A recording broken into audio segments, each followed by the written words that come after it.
Brooklyn Park. All right, so I figured I would just do a vlog on Brooklyn Park. I get back to the house, grab me a little something to eat. Might make it a hot, spicy, tender day. We'll see. Get some carrots and celery. All right, so Brooklyn Park, y'all. For y'all don't know about Brooklyn Park, you probably heard it on the news. Not too long ago, I think it was 50 Cent that came out to either Brooklyn Center or Brooklyn Park. I think it was Brooklyn Park. And he was promoting some liquor, or he was, he shows Minneapolis a lot of love that he doesn't have to. Even went to like a, I'm not going to say a lower level club, but he went to, matter of fact, I think it's a black owned club. I've never been down there. Because I don't really do the club thing or whatever. I've never been a club person.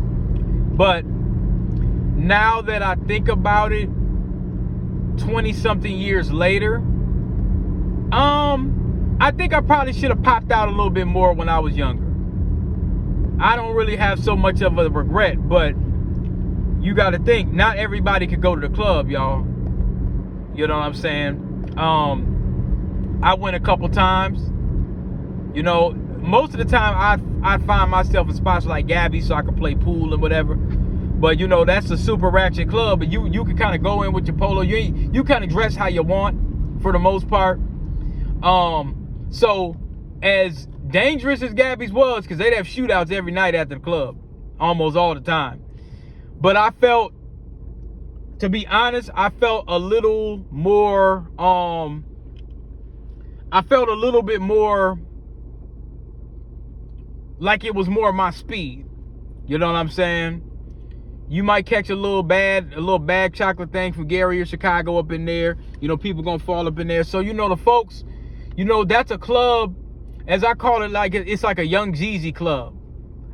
I call it like a Young Jeezy club. Like it's a hole in the wall. Everybody's everybody. Now the thing is, a lot of the chicks up in there, they would be sloppy. Some of them would, but like I said, you could catch, it's like New Year's or something like that. Yeah, you might be able to catch something. We want to go on 610. I should have went the other way.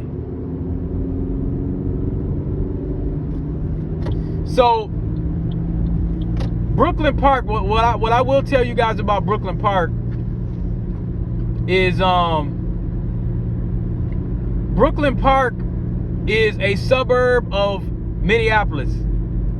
It's in Hennepin County, and it's right next to Brooklyn Center. Now, Brooklyn Center is right next to North Minneapolis, and I spent a little bit of time out there. I ain't gonna lie, I spent some, but for the most part, I didn't do a lot of dwelling over, I didn't really deal with the north side as much, especially when I started kind of driving and stuff like that. I wish I could kind of get in this lane. I don't know why these folks do this.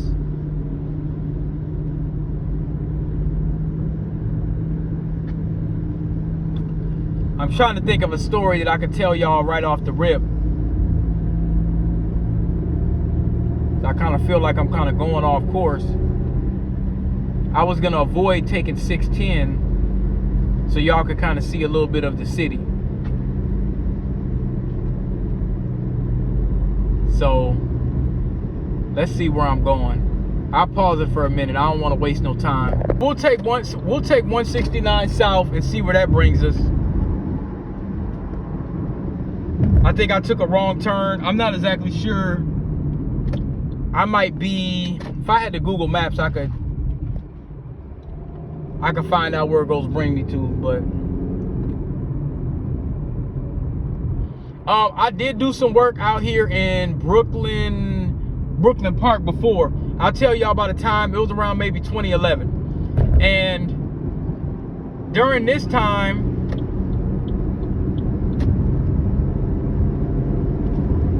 to be honest with you, during this time in my life, I was kind of in between Windows 7 contracts. So there was this company that I used to go through. I think it was called On Demand Group or whatever. They did me solid. So I was filling in for a system administrator one day, and basically what they were doing is they were showing me basically the sysadmin, they were paying like $35-40 an hour for this, and I'm like, why are they paying so much for this? And it was a short-term contract. But here's the thing, what I didn't know is that's how much these guys was getting. These guys was getting late 30s, 40 something an hour. And all I did is just kind of sit there, and I might get an email from this person or an email from that person. They just wanted the IT person just to sit. They didn't want him to really do anything. Said ICO's next, right? So I think I'm on the right course. Let me bust over here. So what I did was I sat there for a little while, and they wanted me to come on the holidays. So that was a quick amount of money that I could have made. Now I will tell you another story. When I was in, I believe, Brooklyn Center or Brooklyn Park, I was working there for a company called DRC. And basically what they did, now this was right after my mom had passed, so I'm still kind of just bouncing around and just trying to figure things out. But DRC, there's an interesting thing that happened at DRC. I was working at this place called DRC where they basically, you're doing tech support for, you're working on supporting teachers that are trying to do grading. So there was a lot of seasonal hiring during that time. Yep, we're going the right way. Brooklyn Boulevard. We're going the right way. So they were doing some testing. You do tech support, basic password resets, whatever, real simple stuff. And so what they did was they had they hired like 40 people. And it was just nothing but a bunch of badass Northside chicks, and they probably from all different places and stuff, but they had the level 1. Now the baddest ones, they had the level 1 call center, and they had a bunch of little fine sisters up in there. I mean, they was bad. And they wasn't sloppy. And then the level 2s, they had a couple up in there. So there was a lot of choosing going on. You know what I'm saying? A whole lot of choosing going on. I wasn't really tripping because, I wasn't, I was in a relationship already, so I wasn't really doing nothing. You know what I'm saying? I wasn't really tripping on anything. So, let me see if we get over here on 94 East, because that's where I want to be. So I wasn't really tripping, but some of the brothers that I was talking to from time to time, they were trying to see what's going on. But I ain't gonna lie, I was getting really checked out up in there because I was on the level 2 team, and they could kind of tell, here's the thing about when you're going to some of those lower level positions, but the pay was pretty decent. I left because I found myself, I was getting close. I thought I was gonna have to knock this dude out. That white guy that I told y'all that I work with in Travelers Insurance, he tried to say something slick, and I just wasn't having it. He tried to say something slick, and I had to check his ass. And I didn't really want to be there that much, so I had something else already lined up anyway. But he said something real out of pocket, and at that time in my life, I just didn't have the patience for it. So I said, well, if I'm gonna stay here, I'm gonna end up beating his ass. So I just figured, well, I might as well just bounce. I had money. I didn't have a sense of wanting to stay in some of these places because my patience level was so low because I was grieving that the normal things that race soldiers could get away with, I wouldn't let them get away with it. So my emotions were too sensitive at that time. So I'm not letting them get away with nothing. They say something to me that's out of pocket, I just let them have it. Hey, look, we not gonna go that route. Whereas before, you just let it slide off your back and be like, all right, this gets to work politics. I was not going for it at that time in my life. 2015, I was not going for it whatsoever. At all. I wasn't. You know, and it took me a little while for me to calm down and whatnot. Now, we're on 694. So I could take the 94 route.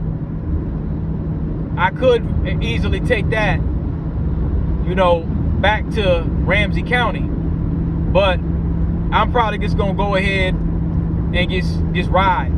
So check this out. I'm out there at DRC. I'm out there for a little while. I think I went through a agency called York or something like that. And they let go of a lot of people. There was this one Somali dude. I'm gonna tell y'all a story about him. He was there. And I seen him at other contracts that I was working with. So he was an older cat. I forgot his name. Good dude. Solid dude. You know, he was a real ally for real. You know, and so basically they were paying some of the white guys that didn't know a damn thing more than the black dudes. So they started doing stuff. What they did is they deputized Willie, the dude that I told you that I had an issue when I was at Travelers. They deputized Willie. Now, if y'all ain't seen the story before about Willie, Willie was working with me at Travelers. This nigga was smoking cigarettes at work, inside of work, with his headphones on, leaving work early, making weird noises towards the women in the elevator. I mean, he was doing the most. And they would not let him go for a long time. They would tell him to go do something. He'd tell them he ain't gonna do it. He's bragging about his Cisco certifications. Remember that story I told y'all? Well, I'm a network engineer. I said, well, okay, how are you working deployment as a network engineer? He wasn't no damn network engineer. He was capping. So everybody else that I told you, all my friends that I was getting cool with at Travelers, and that's when they start telling me about Game of Thrones. They like, man, they busting up laughing. I'm getting on Willie. Willie gets mad one day. We in the basement, we doing some stuff, and he tried to step to me, try to get tough. And then, you know, I had a white buddy I was working with. He was like, man, don't beat his ass, man. You know, and I was kind of like, look, dude. So, but that's that same dude. And he said, man, I know you from somewhere. I'm like, oh, Lord. I said, I tried to cap, like, I don't think so. He said, yeah, I do. I know you from somewhere. So he remembered me. He remembered me from Travelers. And I'm like, oh, this nigga's the lead. They done gave this white man the lead, and he don't know nothing. And what he would do is he'd just walk around, act like he knows stuff. That was at DRC. So the Somali dude, he felt like, man, Willie got me messed up. They didn't want to really give you the training, and the Somali dude, he was on his black first shit. I'm just gonna be honest with y'all. He was on his B1 stuff. He was like, man, look, y'all need to give us the training. And he was real outspoken. They got rid of him. Because what it was is they didn't want to train the black folks on level 2. And they were getting to a point where they started hitting us with these quotas. But they didn't really want to, I mean, they really didn't want to give us no training. Now, I stayed because I can start creating documentation and all that. And I think one of the reasons why I stayed is because Willie, when he saw me, and he said, I know you from somewhere, he kind of stopped messing with me for a second.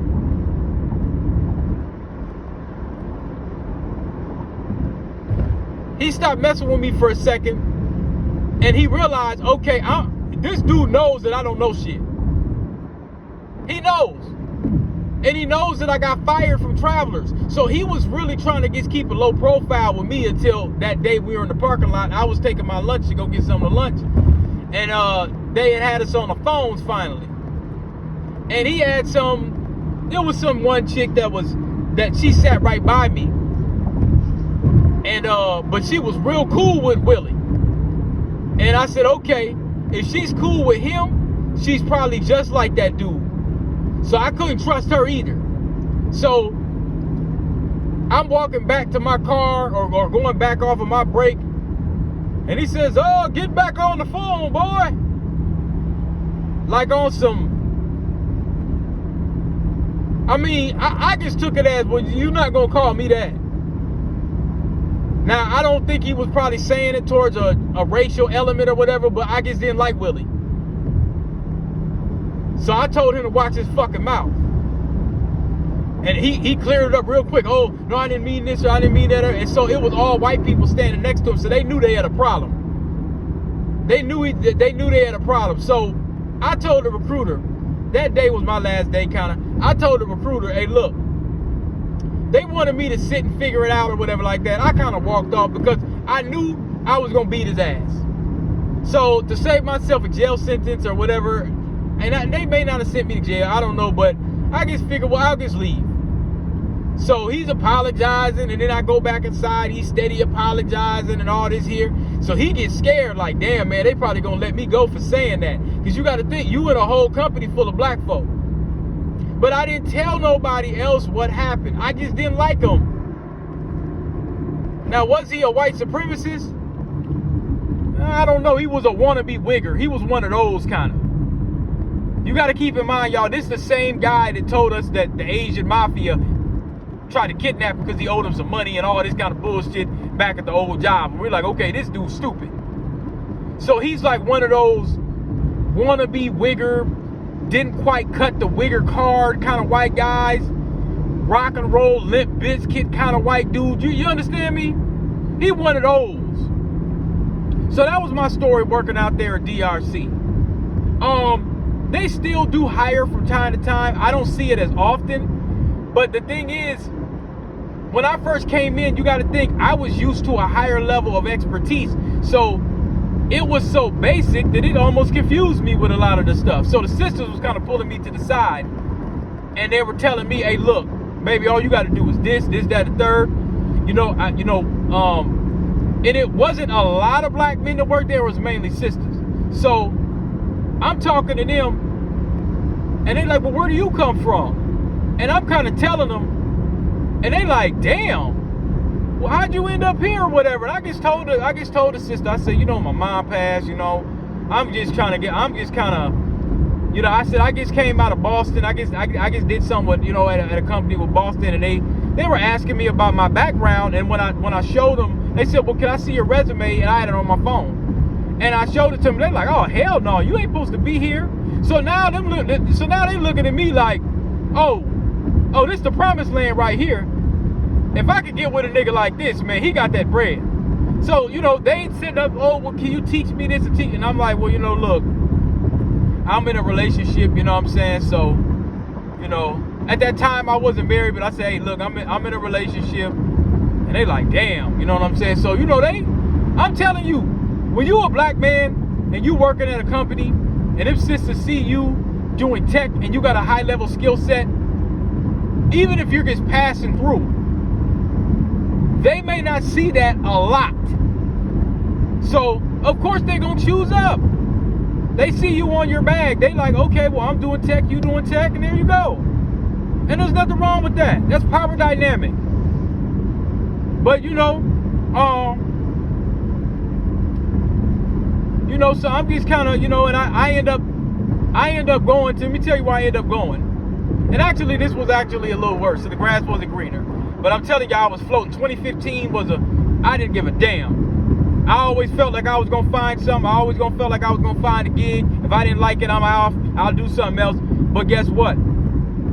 I was right.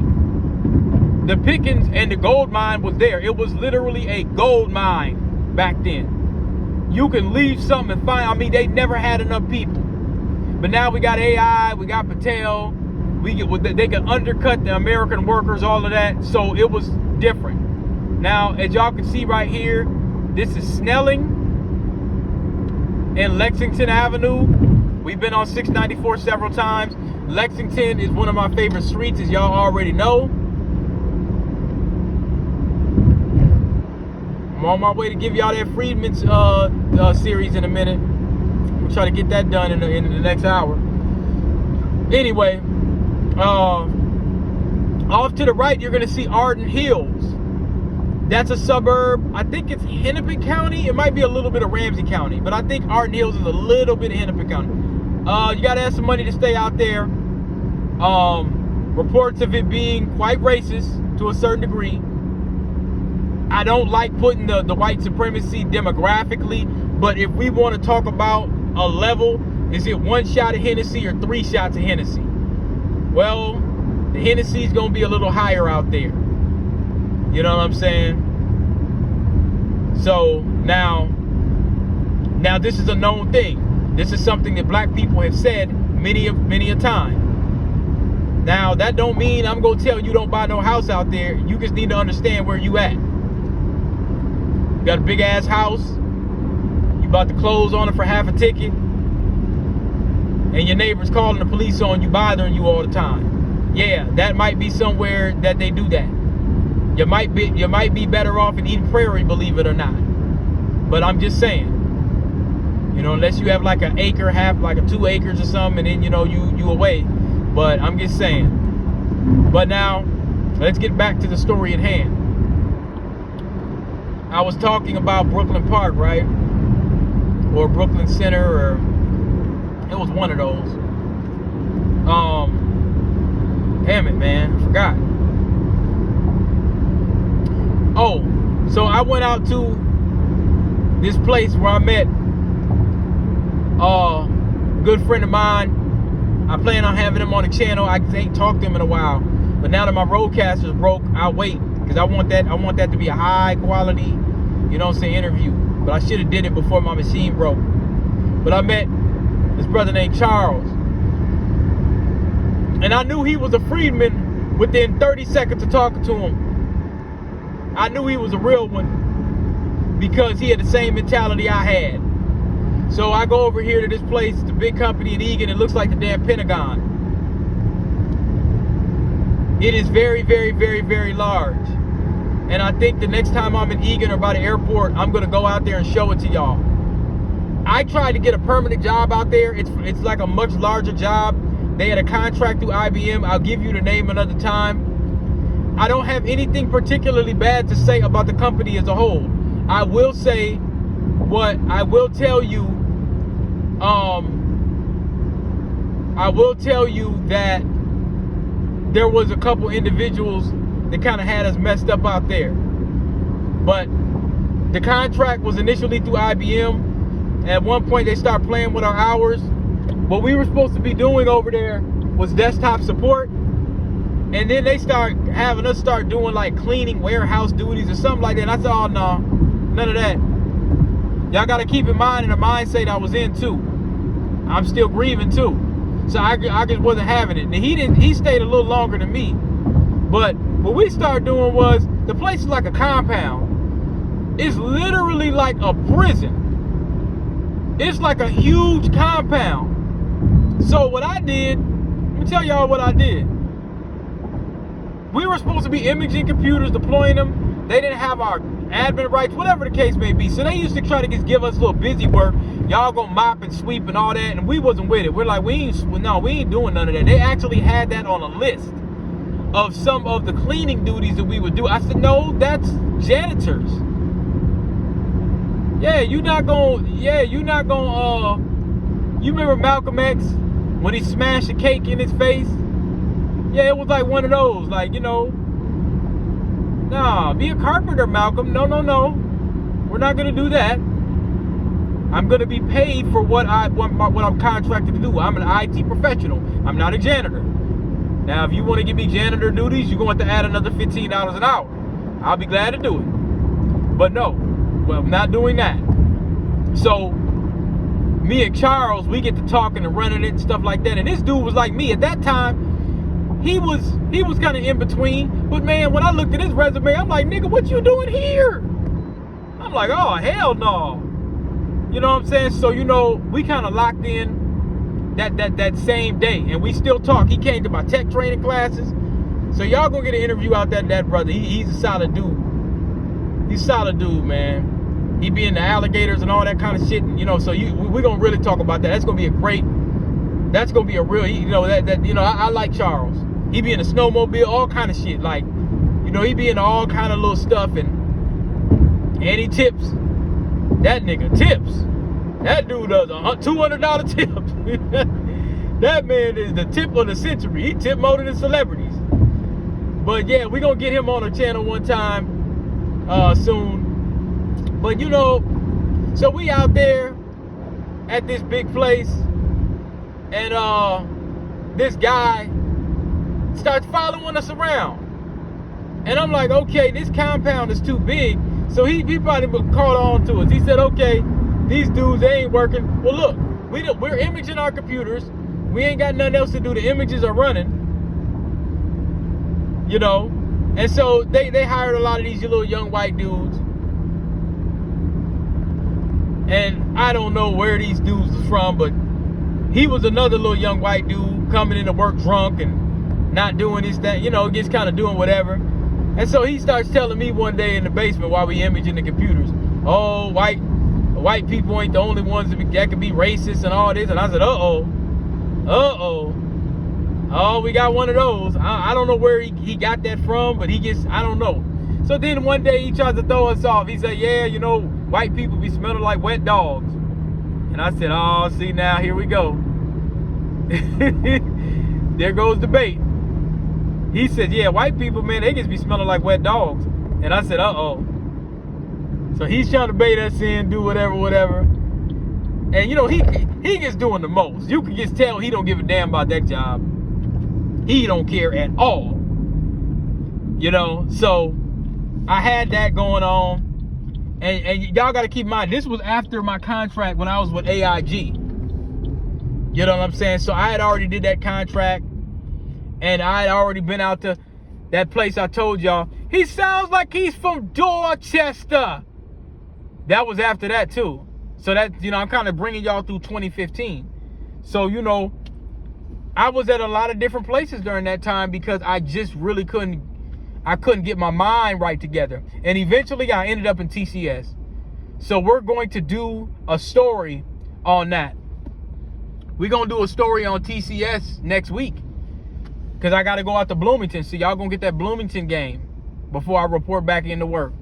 So holla at y'all in a second. We're going to do a digital journal in a minute. Y'all got to see just a little bit of Brooklyn Park. I didn't really get a chance to really break it down how I wanted to. Brooklyn Park, a lot of the West Africans, they stay out there. Liberians, a lot of them, they pretty cool for the most part. A lot of the braiding shops. So I'll tell you, you know, they're all right for the most part, from what I understand. Brooklyn Center, you got some Africans there too, mainly Black Americans that stay there. So, yeah, that's what it is. That's what it is.